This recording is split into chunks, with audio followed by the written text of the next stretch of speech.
chamado invisível. Você foi feito para uma missão. Um chamado invisível. Ninguém vê. Não espere ver aquilo que é do Espírito.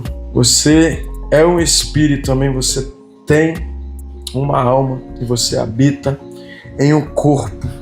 E você foi salvo para algo maior.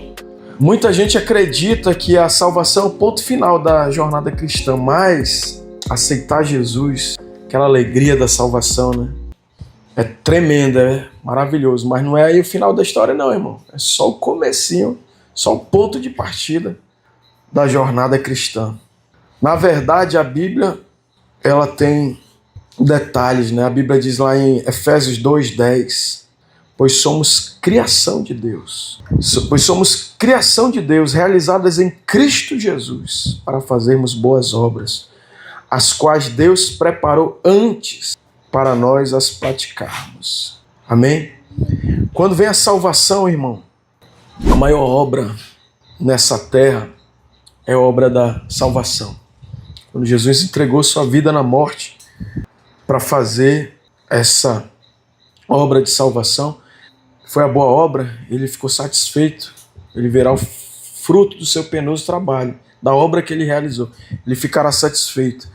Então, Efésios está dizendo aí, ó, vocês foram criados por Deus para realizar a criação de Deus. Você é uma criação de Deus, não nessa criação natural do nascimento, quando Jesus ele faz a obra em você, é a obra da recriação. Você é recriado em Cristo, você é uma nova criação.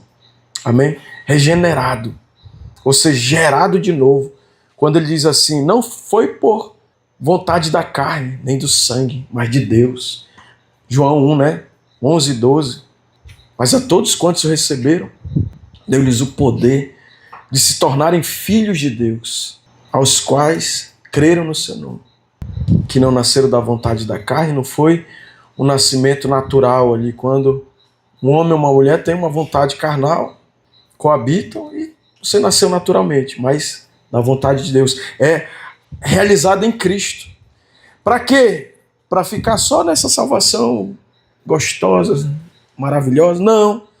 Para boas obras, para fazermos boas obras. Mas não é essa caridade. Quando Efésios ele diz, não é pelas obras que vocês são salvos, mas pela graça. É dom de Deus, não de obras, para que ninguém se glorie. Mas essa obra é a missão que Deus nos criou, que é levar essa obra da salvação. Ninguém salva ninguém, eu não tenho condição de salvar ninguém. Mas eu tenho que levar essa obra adiante, essa boa obra, que foi a obra da salvação de Cristo. Amém? Eu tenho que pregar Jesus. Ou seja, você foi salvo pela graça, mas foi salvo para um propósito, que é a obra da salvação, que tem que ser continuada, né? Ninguém é salvo para ir para o céu, a gente é salvo para... Senão a gente já está no céu já, vamos logo para o céu. E foi salvo para ser instrumento de salvação do céu aqui na terra. Amém? A igreja, primariamente, tem uma missão temporária. Temporária. Não vai ter outra oportunidade de a gente... Os anjos almejaram isso, né? Queriam pregar o evangelho, mas ele incumbiu isso aos salvos, aos crentes. A salvação. Isso é a vitória, irmão. Porque de que adianta homem ganhar o mundo inteiro e perder a sua alma? E perder as almas da nossa geração, né? Perder nossos familiares, nossos amigos. Então esse é o propósito. Deus não apenas te resgatou, Ele te comissionou. Diga assim, Ele me comissionou. Ele me salvou e já me comissionou para testemunhar dessa boa obra de Cristo. O erro de uma fé sem missão. A fé sem missão, irmãos, ela é passiva. Ela é estagnada. Ela é superficial. Se eu não tenho convicção da minha salvação, irmão, eu preciso ser salvo. Eu preciso fazer que nem Davi, né? Restaura, Deus, em mim a alegria da tua salvação. Então eu ensinarei os teus caminhos aos pecadores. Quer dizer, a gente tem esse perigo. A gente fica na bolha da nossa igreja, a gente acha que está todo mundo salvo, mas não está não, todo mundo é perdido, irmão. E quem está perdido? Na nossa bolha social, não é? Está perdido. E eu não posso ter uma fé passiva que não declara mais Jesus. Estagnado, não parei, não falo mais nada. Eu só vou para a igreja, volto. Estagnei. Eu sou superficial, nunca mais tive uma experiência. Pastor, Deus nunca mais fez algo na minha vida. Ele só vai fazer, irmão, para quem cumprir a missão. O comissionamento é respaldado, é legitimado por situações. E assim, a gente que é pastor, às vezes a gente cumpre isso já naturalmente, né? Se eu for falar, eu estou pregando 24 horas. Hoje lá no meu trabalho, o pastor chegou lá, vamos orar. Até isso, né? Parece que o cara fica nesse universo, né? Mas eu já preguei lá na Assembleia Legislativa, no culto lá, ecumênico. Né? Preguei lá várias vezes. Às vezes eu tô, irmãos, a minha pregação é meu testemunho. E vez ou outra, eu tô lá no plenário, tá rolando pressão em cima de mim. Aí eu paro e dou meu testemunho. Toda vez entra o titio na história, porque ele que me ganhou para Jesus e eu tenho que falar de onde eu vim, né? Aí vez ou outra eu tô lá, tô testemunhando, irmão. Tá o plenário rolando, decisões. O deputado que eu trabalho é muito sério, muito dedicado, muito... Tudo para ele é bem 100% de foco, né? Mas eu saio do foco na hora aqui, irmão. E começo a testemunhar para um amigo, para um assessor do outro deputado. Eu tô ali toda hora, soltando o quê? Porque eu não posso estagnar. Quando eu paro de testemunhar, irmão, eu paro de viver o reino de Deus na minha vida. Parece que não flui. Não posso estagnar. Diga para o seu irmão, você não vai viver uma fé sem missão. Você tem uma missão. Amém? Você não vai ser superficial. Você vai ser alguém profundo em Deus. As pessoas vão olhar para você e vão ver que você é de Deus. Amém? Você não é um religioso sem sal, não. Você é alguém que tem profundidade em Cristo. É como um rio que, se parar de fluir, se torna o quê? Perde a vida e começa a apodrecer, começa a virar pântano, né? Água parada vira pântano, vira lama, vira esgoto. Então a gente tem que deixar a missão fluir na gente. Pastor, o que eu tenho que fazer? Tem que... Essa canção aí, eu cantei com a Esté e eu disse para minha filha, a gente assistindo o velhão lá, né? Quantos anos ele tem? Ele tem 72. Não, 52 anos de ministério e 72 anos, né, eu acho, de vida. Aí ele disse que o legado, com 50 anos, né? 50 anos, 40. Não, 50 anos ele fez um projeto, o legado, né? Aí cantando na igreja, com 30 anos, né? O legado. Aí cantando em casa, cantando na igreja e cantando na rua. Era isso? Aí ele foi fazer a gravação lá em São Paulo, ali na Sé, ali naquela... 73 anos. 73, né?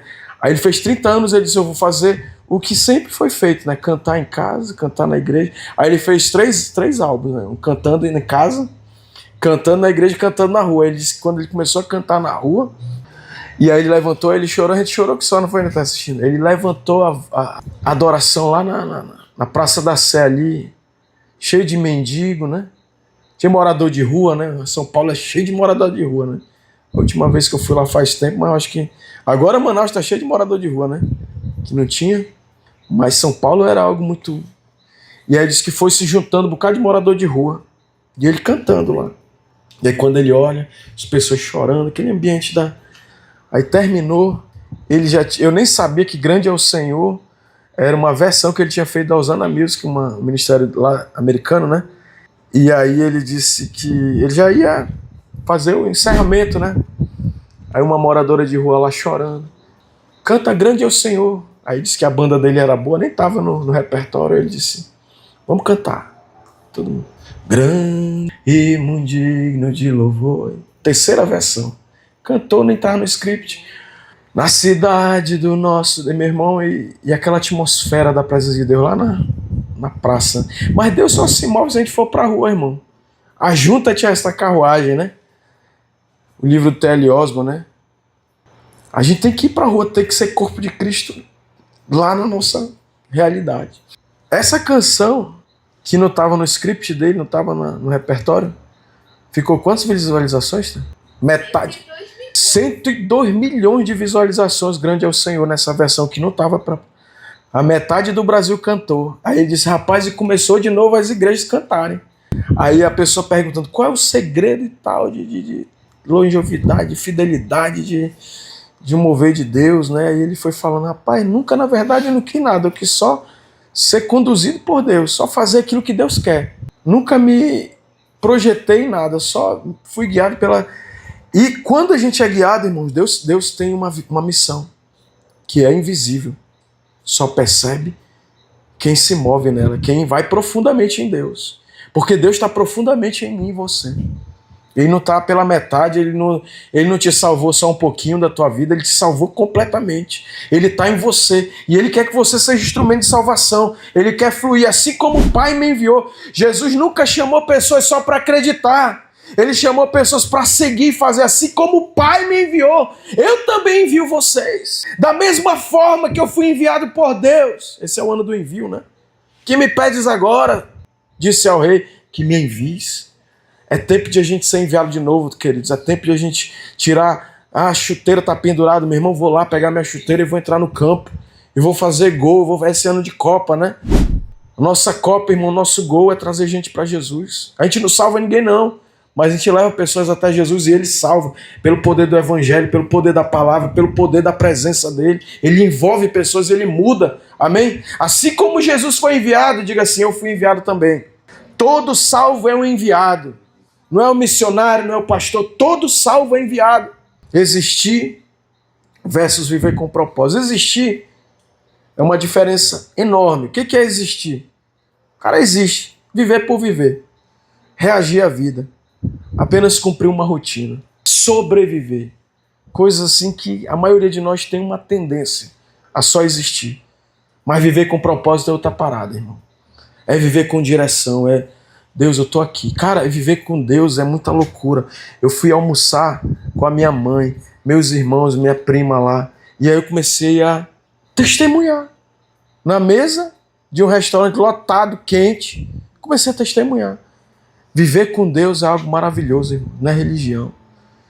Porque tu passa a depender de Deus. É um relacionamento. Ele é teu pai, tu é o filho dele. E você... luta como uma pessoa independente para vencer e depois tu, não, vou viver com Deus. Aí tu fica dependendo daquele relacionamento. Deus vai falando contigo. E Ele não fala tudo, Ele dá direções. Porque Ele não quer só te conduzir para uma missão, um destino. Ele quer se relacionar. Aí você começa a se mover com Ele diariamente. Hoje, Senhor, o que o Senhor quer fazer hoje? Para quem que eu vou falar algo? Você começa a andar na direção. Você toma decisões conscientes. Você não decide só por decidir. Você tem consciência das suas decisões, que elas estão debaixo de uma orientação divina. Irmãos, eu não ando mais na minha... Eu sou cheio eu sou vivo, sou o Agno. Mas eu já disse, espera aí, Agno, te acalma aí. Às vezes vem muito forte aquele Agno impossível. Meu irmão, fica na tua aí. Bora para Deus. Deus, o que é que o Senhor quer? E eu me acalmo, e aí eu vou. Consciente, irmão. Diga-se, viver com propósito é você viver consciente das decisões. E aí, querido, você vai impactar pessoas. Que é o mais glorioso dessa terra, é a boa obra. É a relevância. Não é ter coisas, irmão. Coisas é boa, não é ruim, não. Não estou falando contra ter coisas. Mas o que vai contar é como eu marquei a vida das pessoas. Como eu marquei. Eu vou falar de uma pessoa que marcou minha vida. Meu tio está aqui até hoje, meu pai na fé, tudo. Mas no reino de Deus tem pessoas que marcam a gente, né? E eu liguei para o pastor Alda e comecei a conversar com ele, né? E aí ele falou que ele tombou. Aí eu fiquei preocupado, mas o senhor caiu aonde? Eu comecei a ficar preocupado com a autonomia dele, a coordenação motora, né? Aí ele, rapaz, eu fui lá e como é?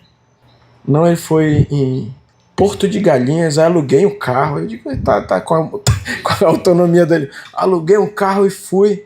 Eu pensei, pô, ele caiu num banheiro, caiu em casa, tá assim meio, já aqueles velhinhos meio, né? Velhinho mesmo, né? Eu fiquei assim pensando coisa aí eu comecei a ficar cabreiro.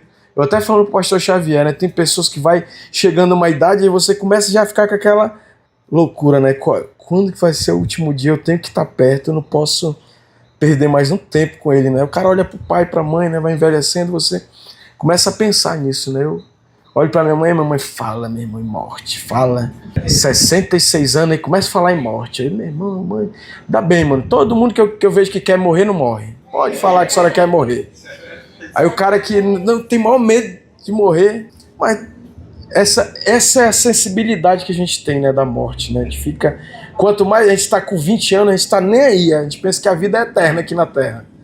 30 anos começa as dores, aí o cara começa a ir, mano, 40 e aí, mano, tô no fase final aí, não sei 50, que eu tô chegando lá, né?